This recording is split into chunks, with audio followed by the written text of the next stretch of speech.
Sponge, actually. Ooh, that'd be a bit of fun. But it may be denied. The Lee Sin angle for a while I was instead. like, I guess Lee Sin works with these specific comps and owner picks it randomly sometimes, and now it's just like, oh, all the other ones are banned. Just go Lee Sin. That's kind of where we're at in the LCK. What would you pick here? Lee Sin's up. Lock it in. Well, what is the top laner for casting? Yeah, that's a tough one. I mean, Kasante's up, but the Shuriken handshake. He could have tried to go for something like a cannon, but again, this comp needs a front line. So, yep, I like the Kasante more. It also is empowered really well by the Karma, especially when he goes all out in team fights. Poppy would be the choice here. Poppy's great into Lee Sin. And it's something that Gideon's really good at, but Sponge has also found a fair bit of success on in his career.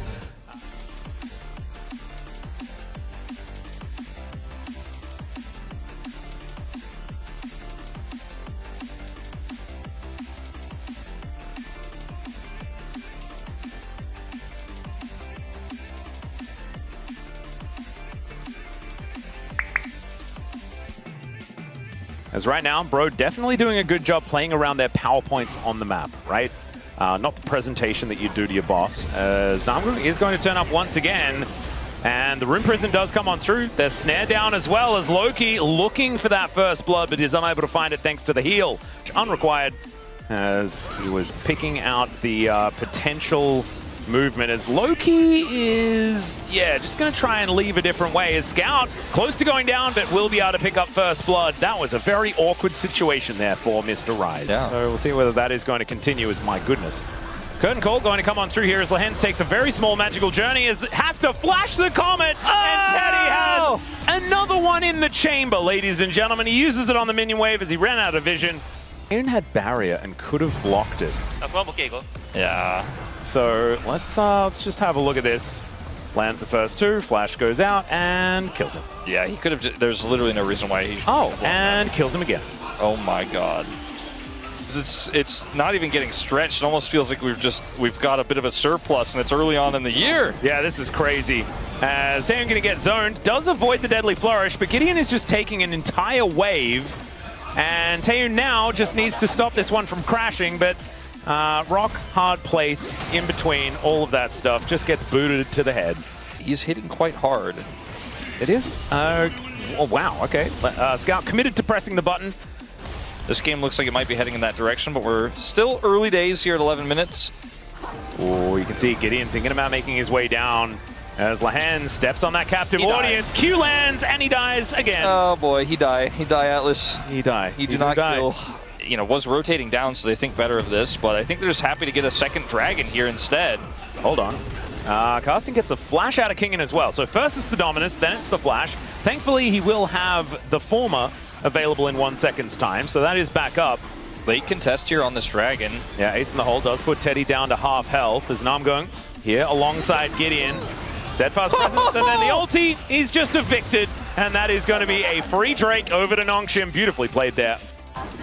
There is at least a Black Cleaver here as Namgung is going to take Taeyeon for a walk and gets his flash. My goodness.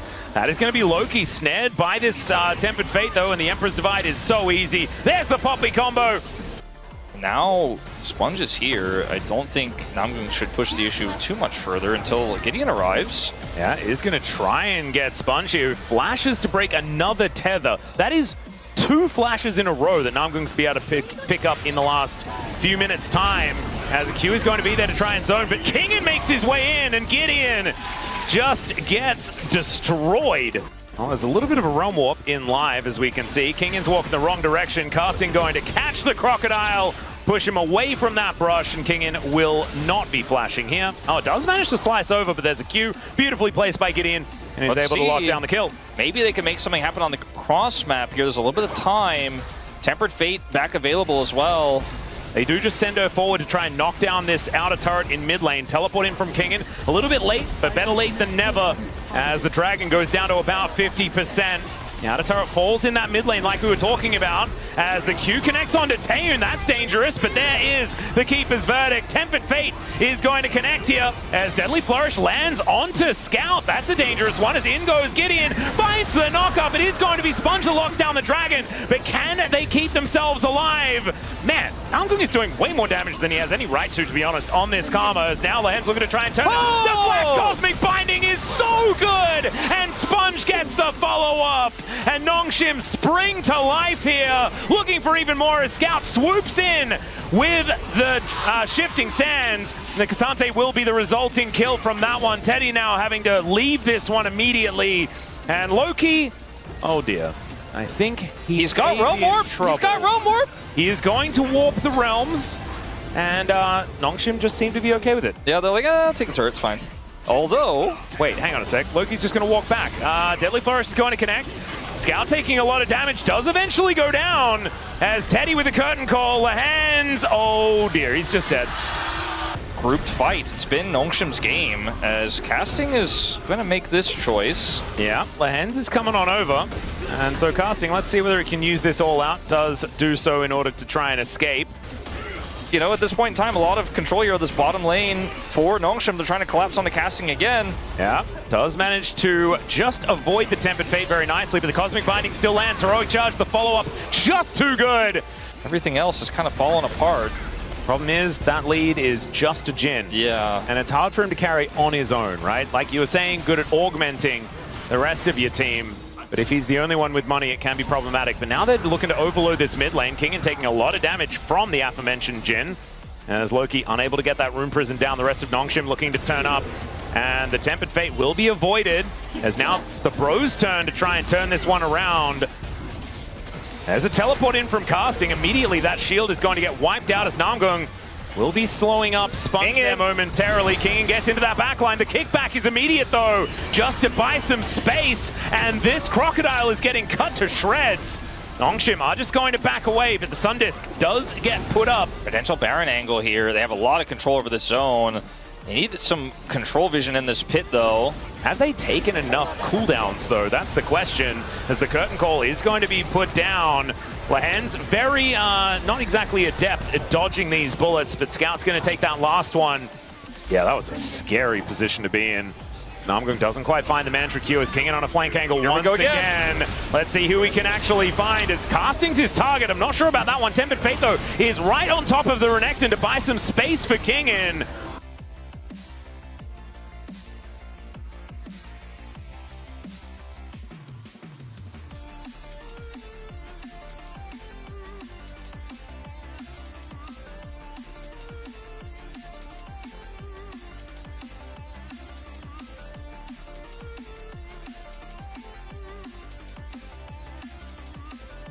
As Nongshim do have decent amounts of poke.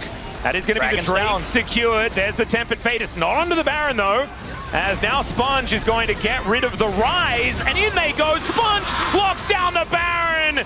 Oh, bros. This is not what you wanted to see. As the Caitlyn locks down the kill onto Namgung. Teddy gets hit by the ulti. And now Scout is looking to clean up. Nowhere for Loki and Teddy to go unless they go through. As they have a fair bit of damage, and Scout is just dead. Zai though actually decided not to go for the Stormrazor. That is so cool. As all right, now I'm going to show up and make this 1v1 a little bit unfair as Kingen going to get snared. Does have to flash as he goes back in. The rest of Nongshim though are going to just take all of the structures. Taeyun is dead though, as Gideon gets delivered, doesn't even need to kick. And now Casting goes all out. Sponge is moved away from that inhibitor turret as Gideon able to kick him back. The curtains are called and Sponge just stands in front of it. Not sure about that. That is going to give the kill over to Teddy. If they keep up this pressure, they'll just be able to keep Bro in their base. And it's going to be so difficult to do anything. The Poppycopter does come on through and is reset. I think will be available relatively soon. I think they could just back away and play for Elder, but they really want more here in this base, and they're doing a bunch of damage. Well, the Realm Warp is going to come on through as Gideon's delivered once again. Emperor's Divide just comes out in trade for the Realm Warp. And now, Kingen presses the Dominus and just dies. Now the curtains are being called. Maybe an overstay here for Nongshim as Taeyun wants to be able to do something, but the bullets will not land. The Caitlyn's able to make its way out. There is casting falling down though, and my goodness, the damage from Scout is just massive. Taeyun is able to come back in and lands the headshot to finish off the Lee Sin. Loki the last man standing, and I think, Wolf, we are going the distance in this series as it's going to be a 3-gamer for our first series of the day, as Nongshim will be able to clap back against the Bros.